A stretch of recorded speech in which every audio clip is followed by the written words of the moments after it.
Hello, this is Nuala McGovern and you're listening to the Woman's Hour podcast. But let me begin with the Justice Secretary David Lammy. He has announced, you may have seen, plans for a sweeping range of reforms to criminal courts in England and Wales. The proposals include scrapping jury trials for cases where sentences are likely to be less than 3 years and for trials involving, and I quote, particularly technical and lengthy fraud and financial offences, unquote. So they will be kept only for the most serious offences. That includes murder, robbery and rape. Magistrates will be given extra powers to hand down sentences of up to 18 months instead of 1 year.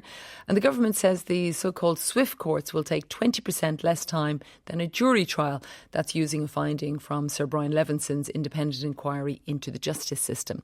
Mr Lammy also says it will help work through the record backlog of almost 78,000 cases that are waiting to reach trial. But there are fears that these proposed changes will have a disproportionate impact on women, whether that is women as victims or women accused of a crime, and then particularly for women of colour. Well, joining me in the studio to discuss these reforms are Fiona Rutherford, Chief Executive of the legal reform charity Justice. Good morning. Good morning. We also have barrister Emma Torr, who is the Co-Chief of Appeal. They are a law practice dedicated to challenging wrongful convictions. Good morning, Emma. Good morning. And on the line also we have Val Castell, Deputy National Chair of the Magistrates Association. Good morning, Val. Good morning. So let me begin, Fiona. Perhaps you could explain how the system currently works, like when someone accused of a crime would be in front of a magistrate like Val, or when would they be in front of a jury?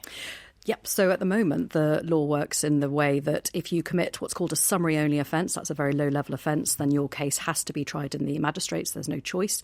If you're accused of what's called an either-way offence, which is anything from theft through to burglary, through to death by dangerous driving, then you have a choice as a defendant as to whether or not you elect a Crown Court trial.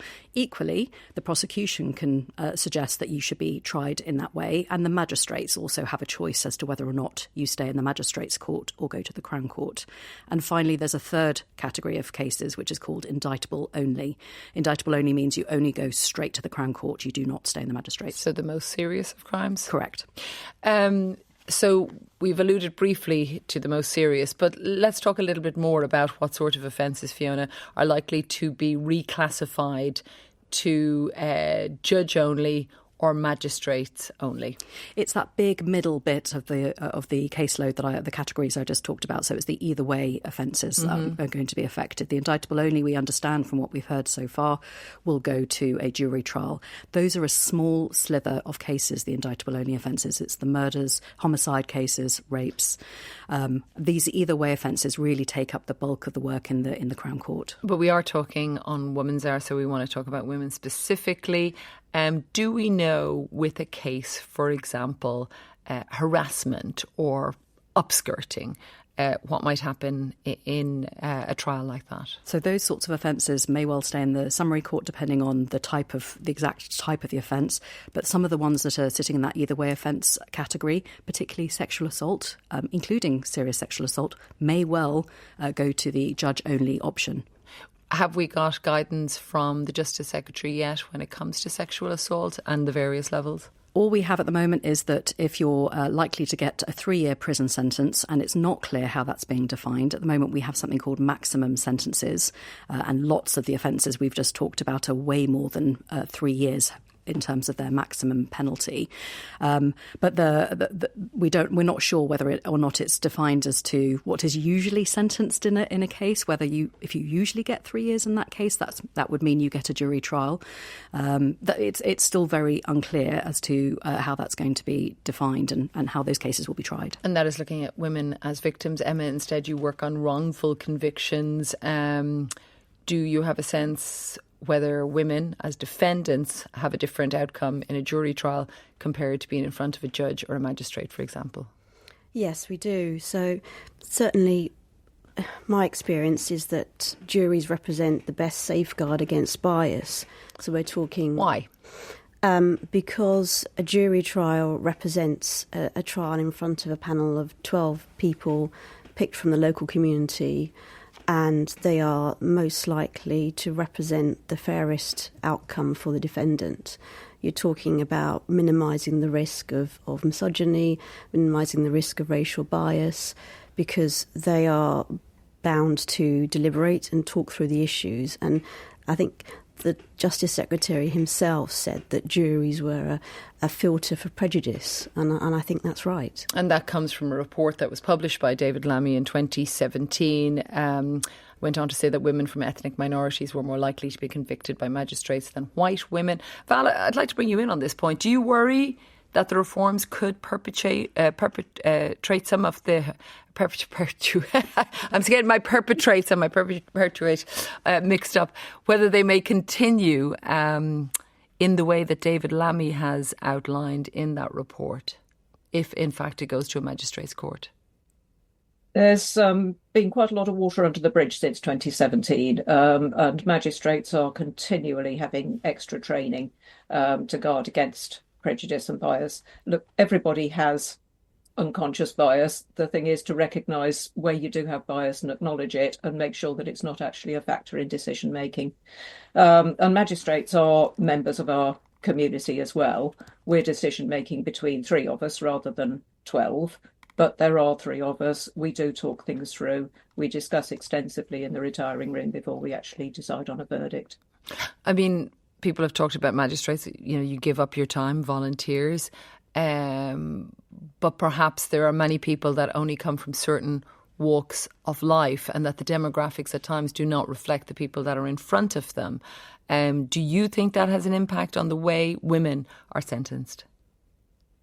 We are actually the most diverse sector of the judiciary, and you know, I've sat with fellow members on my bench. I've sat with bank accountants, I've sat with bus drivers, I've sat with people who aren't employed and are on benefits. We cover a huge range, and the magistracy is open to anybody from all walks of life. Fiona? So I think it's great to hear that Val has the opportunity to sit with those, the sort of mixture that she's talked about. But we do know that the applicants to the magistracy are nearly 80% from professional backgrounds, and only 3% from what's described on the stats as from manual or service jobs. The reality is that, as Val says, it's a volunteer activity, a volunteer duty, I should say. And in terms of the volunteering, the constraints on people who are not retired or need to look after their children and do jobs, etc., it makes it quite limiting still for there to be the diverse bench that I think we'd all want to see. Can I just add one? So socioeconomic in the magistracy is one lack of disparity, which diversity, which I think is important to point out. But equally in the judiciary, which we already know from a gender perspective is not great. About 2/3 of Crown Court judges are men. But we know equally that the socioeconomic background there is equally less diverse. So we've got already a judicial diversity issue in terms of socioeconomic background across the piece. But of course, the reason that Mr. Lammy is introducing these proposals, and we can talk about what it will take to actually make them come into being, is this long wait for justice at the moment, a backlog of 78,000 cases, and I believe he talked that it would be up to 100,000 in a couple of years' time. I mean, that could also be considered justice denied. I'll start with you, Val. Do you think that this will speed up the process for people who are waiting for a trial? I think it has to. The delays that we've got currently, that means that, women are waiting years for trials to go. So women as victims are very much impacted by these delays. And I think anything that can be done to reduce those delays has got to be beneficial. And we need to consider all the options to speed justice up. And one of those options, could very well be that magistrates can take more of the cases at the lower level to free up the Crown Court time for those at the higher level. And the 100,000, that will be by 2028. There was a government report that found in June that nearly 1 in 5 backlog cases had been open for at least 2 years, were for sexual offences. Fiona, your thoughts on this? I mean, the first thing I'd say is that for jury trials, only 3 in 5 actually get to the jury on the first day. 3 in 5 trials do not get to the jury on the first day.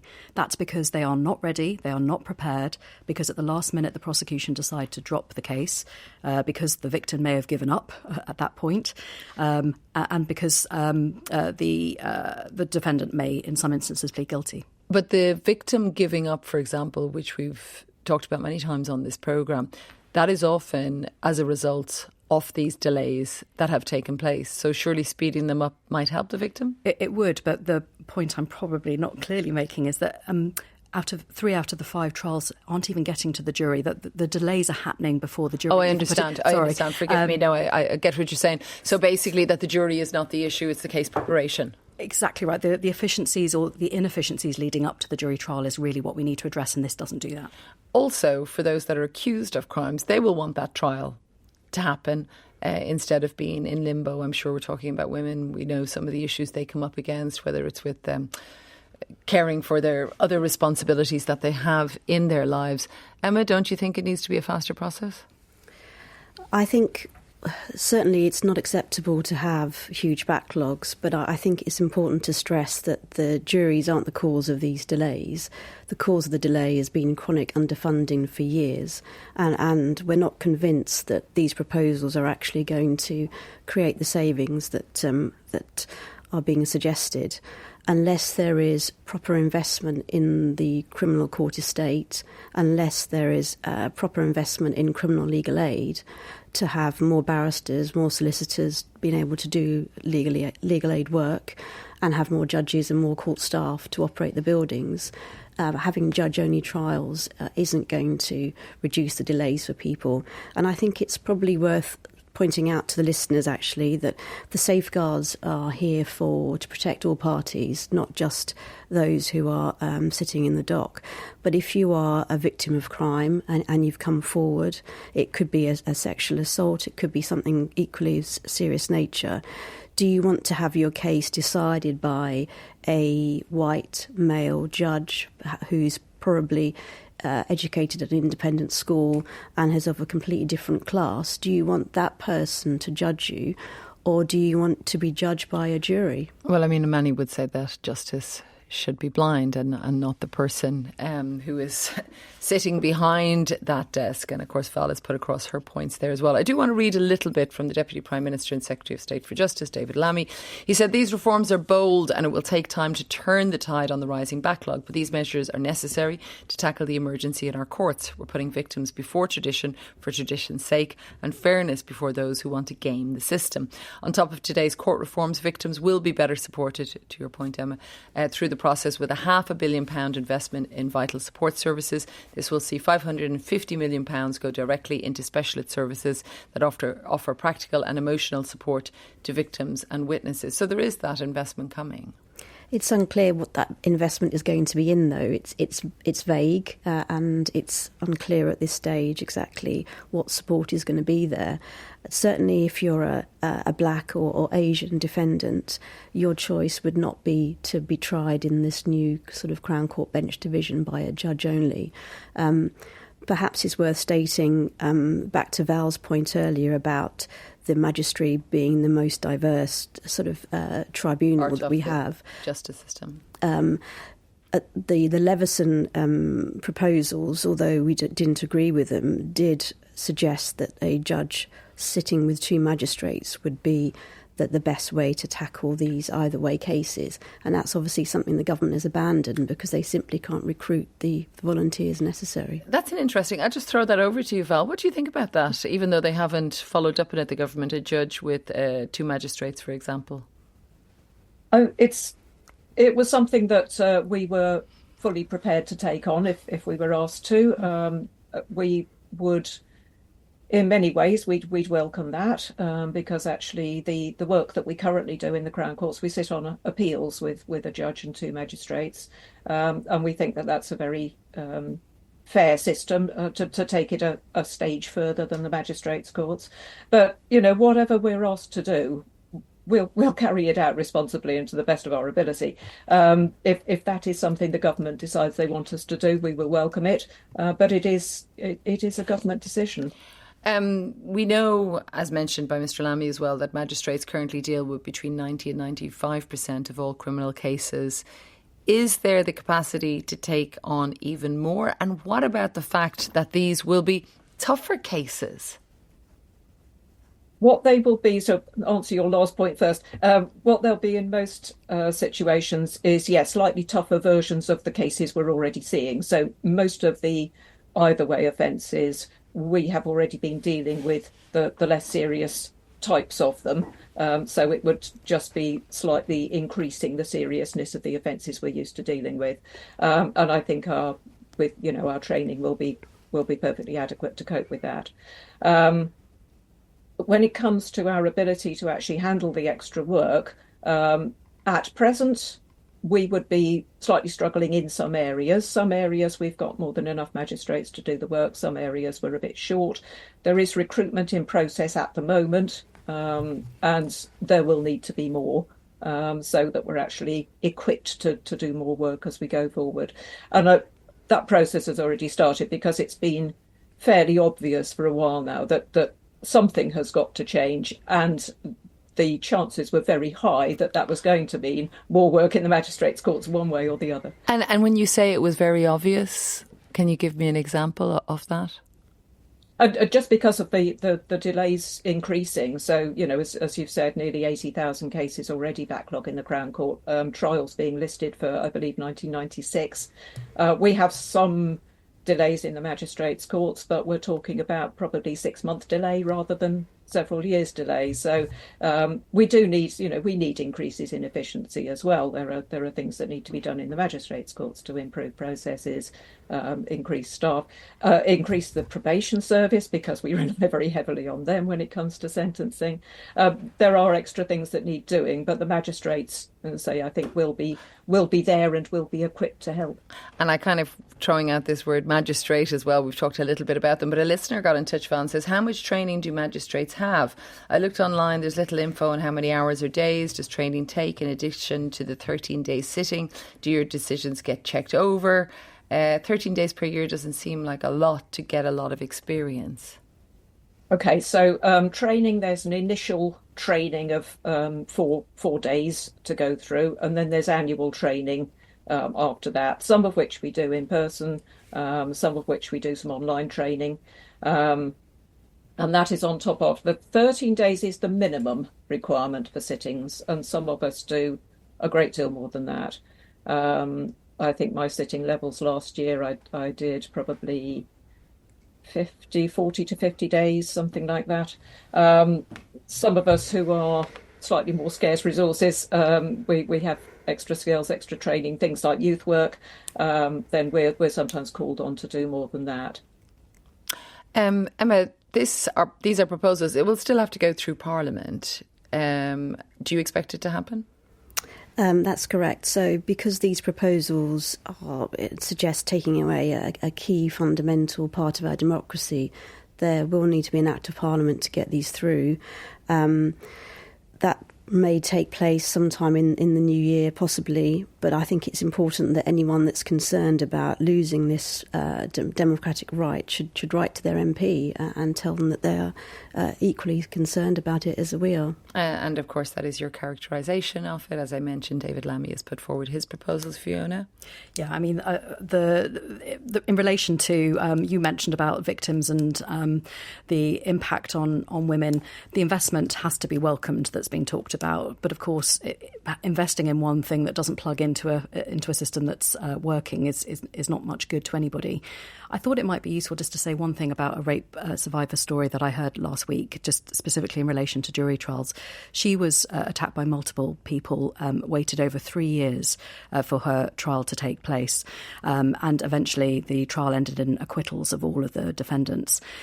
She was asked very clearly, would she have preferred there to be a juryless trial, there to be a judge-alone trial, and she emphatically said no. It's because she felt that the trust in the jury system was too important.